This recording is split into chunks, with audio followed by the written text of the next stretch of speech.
gather around, pull up a seat with your old pals, Scott and Stanford Steve. It's time for your weekly dose of the bad beats. Before we get to some appetizers from college basketball, which is in full swing, featuring a woman who is shrieking. Correct. Like full-on shrieking. Absolutely. Tip of the cap to my man right here, who for the season on his podcast with the Bear just went, what? 43, 22, and 1.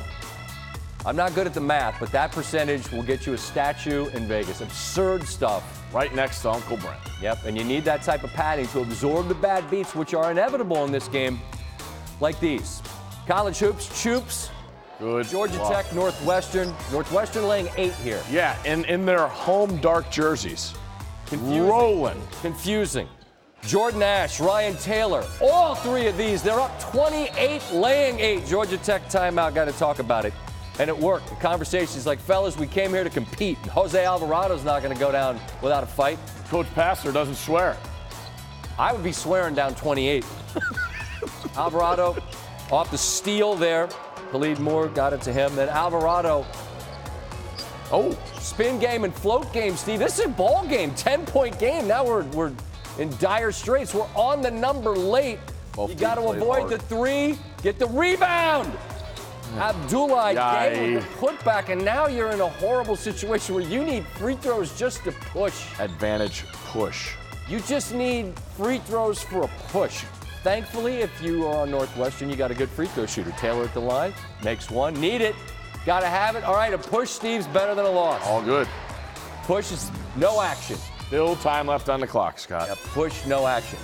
Till Alvarado pulls from just inside the end and sticks it in your eye hole, and now you're down 5, and math is not in your favor. You know why, Scott? Why? Because math never lies. Doesn't. And when you lay 8 and you don't win by more than 8, you lose, and you just did. You feel a little melancholy? I am. I don't know what that means.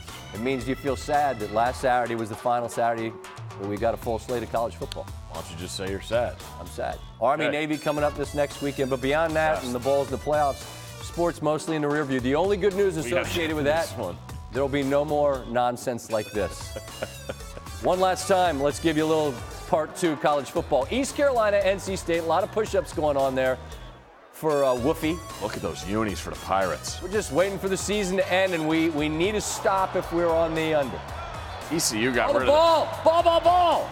Will Dabbs loses the football. ECU comes up with it. Now, the offense hasn't done anything all day. Nope. So you just, hand it off. Weathers and Clement. Oh, Anthony Scott. He's playing the full 60. They haven't scored all day. Well, they still haven't scored. Correct. That's Scott would end the day with 50 yards rushing. 3rd and 11. Oh, my God. And then they grass it. What do you do here?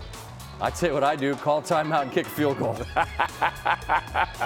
And that's what they do. The Pirates got rid of their head coach. David Blackwell on the sideline looking nervous. Jake Verity out there with the fine, long, flowing locks ready to kick it. And he's ready to kick. We're going to ice the kicker? Dave Doran, power move. Ice is the kicker, alpha move. But then you know what Verity does? He said, you're going to give me a free one. I'm going to take it. And he puts it through. Blackwell's like, what are we doing? Think you like this decision? What are we doing? All right. Now you're on the under. And now you just lost. Because they fumbled, called a timeout, iced the kicker, and he blasts it right down the middle.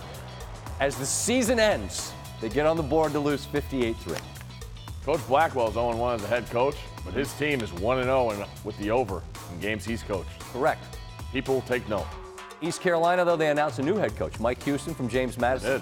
Lit up ECU last season to open the season, 37-6 with a national title at Madison there in Harrisonburg. We wish him good luck. The Pirates have been a fixture in bad beats. So no quarter. So we'll just say we'll see you right here this time next fall, Coach.